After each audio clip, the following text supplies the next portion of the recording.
Komplit soal tunjangan PNS.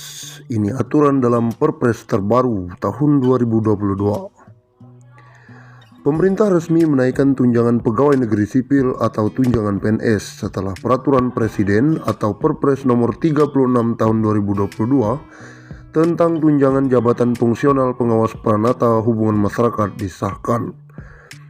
Bagaimana aturan tunjangan PNS dalam Perpres tersebut? Pada pasal 1 disebutkan bahwa tunjangan jabatan fungsional penggerak swadaya masyarakat atau yang disebut pula tunjangan penggerak swadaya masyarakat adalah tunjangan yang diberikan kepada PNS yang diangkat dan ditugaskan secara penuh dalam jabatan fungsional pengawas penyelenggaraan urusan pemerintahan di daerah sesuai dengan ketentuan peraturan perundang-undangan. Pemberian tunjangan bagi PNS yang bekerja pada instansi pusat berasal dari anggaran pendapatan dan belanja negara atau APBN. Sementara pemberian tunjangan bagi PNS yang bekerja pada institusi daerah bersumber dari anggaran pendapatan dan belanja daerah atau APBD. Menurut pasal 5, tunjangan PNS dapat dihentikan jika PNS tersebut diangkat dalam jabatan struktural, jabatan fungsional lain, atau karena hal lain yang mengakibatkan pemberian tunjangan dihentikan sesuai dengan ketentuan perundang-undangan. Adapun besarnya tunjangan bagi PNS yang terlampir dalam Perpres terbaru antara lain: Peranata Hubungan Masyarakat Ahli Madya sebesar Rp1.275.000, Peranata Hubungan Masyarakat Ahli Madya sebesar Rp965.000, Peranata Hubungan Masyarakat Ahli Pratama sebesar Rp540.000, Peranata Hubungan Masyarakat Penyelia sebesar Rp850.000, Peranata Hubungan Masyarakat Pelaksana L Rp306.000. Itulah ketentuan dan besaran tunjangan PNS pada Perpres terbaru. Menurut Presiden Jokowi, sebagaimana dilansir baru-baru ini, nominal tunjangan yang sebelumnya diatur dalam Perpres nomor 29 tahun 2007 sudah tidak sesuai dengan perkembangan. Oleh karena itu, diperlukan penyesuaian tunjangan PNS melalui Perpres 36 tahun 2022.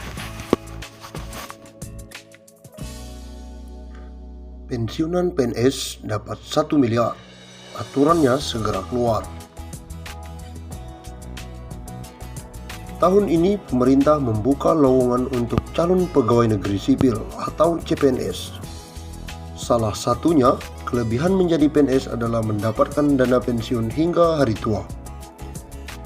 Nah, pemerintah saat ini tengah merancang untuk membuat skema dana pensiun PNS menjadi skema puli-pundit. Lewat skema itu, diperkirakan pensiunan PNS bisa mengantongi uang hingga 1 miliar. Hal tersebut langsung disampaikan oleh Menteri Aparatur Negara dan Reformasi Birokrasi PAN RB Cahyokumolo beberapa waktu lalu. Terkait pemberian jaminan pensiun, pemerintah akan melakukan reformasi sistem pensiun berdasarkan iuran pasti, kata Cahyo beberapa waktu lalu. Sayangnya, skema ini belum bisa terrealisasi karena pandemi COVID-19 yang melanda sejak tahun lalu. Pemerintah masih fokus untuk melakukan refocusing anggaran untuk kesehatan dan bantuan sosial. Sebenarnya, ada pada awal Januari 2020, sudah ada inisiatif mengadakan rapat di Kemenkeu yang diundang Mendagri dan kami juga membahas detail. Tapi karena ada pandemi COVID-19 sehingga konsentrasi anggaran untuk infrastruktur kesehatan dan bansos, sehingga ini belum sempat dibahas tuntas. Perubahan skema pensiun ini dilakukan sebagai salah satu langkah untuk memberikan uang pensiunan yang lebih besar kepada PNS saat habis masa kerja. Selain itu, skema terbaru ini juga akan mengurangi beban APBN. Saat ini, APBN harus mengeluarkan anggaran sekitar 120 triliun setiap tahun untuk pembayaran pensiunan. Pembayaran pensiunan ini baik. Kepala Badan Kepegawaian Negara Bima Arya menyebut bahwa pembahasan skema pensiun puli pundit masih bergulir di Kementerian Keuangan, namun akan segera selesai agar bisa diterapkan dalam waktu dekat.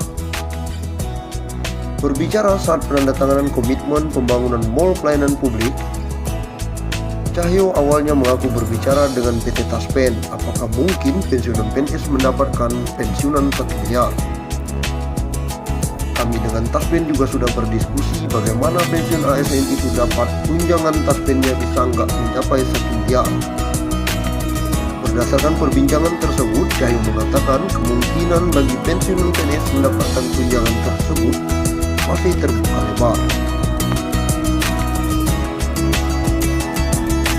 Skema dana pensiun PNS PSU Go yang akan diubah menjadi skema pilih pundit akan mengubah nasib pensiunan PNS yang awalnya iurannya 4,75% menjadi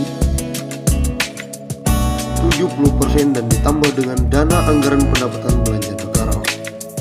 Sementara dengan skema ini, uang pensiunan yang diterima akan jauh lebih besar karena persentase dari take home pay yang jumlahnya lebih besar dengan demikian besaran dana pensiun yang diterima nantinya akan lebih besar dari seperti saat ini.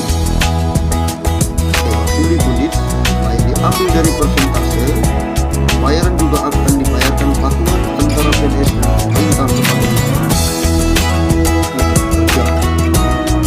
Kedepan sistem ini diubah menjadi pilih pundit PNS akan dibayar iuran sebesar 10%, bukan gaji. Uang pensiun akan jadi lebih besar. Tetapi dana pensiun PNS ini membuat pembayaran iuran PNS sangat kecil karena dengan gaji pokok, sehingga saat pensiun mendapatkan tunjangan hari tua sekaligus jumlahnya dinilai tidak mencukupi. Dengan skema ini bukan tidak mungkin pensiunan yang akan menerima lebih besar. Bahkan catatan Kementerian Pan-RB pegawai eselon 1 di kementerian bisa mendapatkan pensiunan hingga 20 juta per bulan.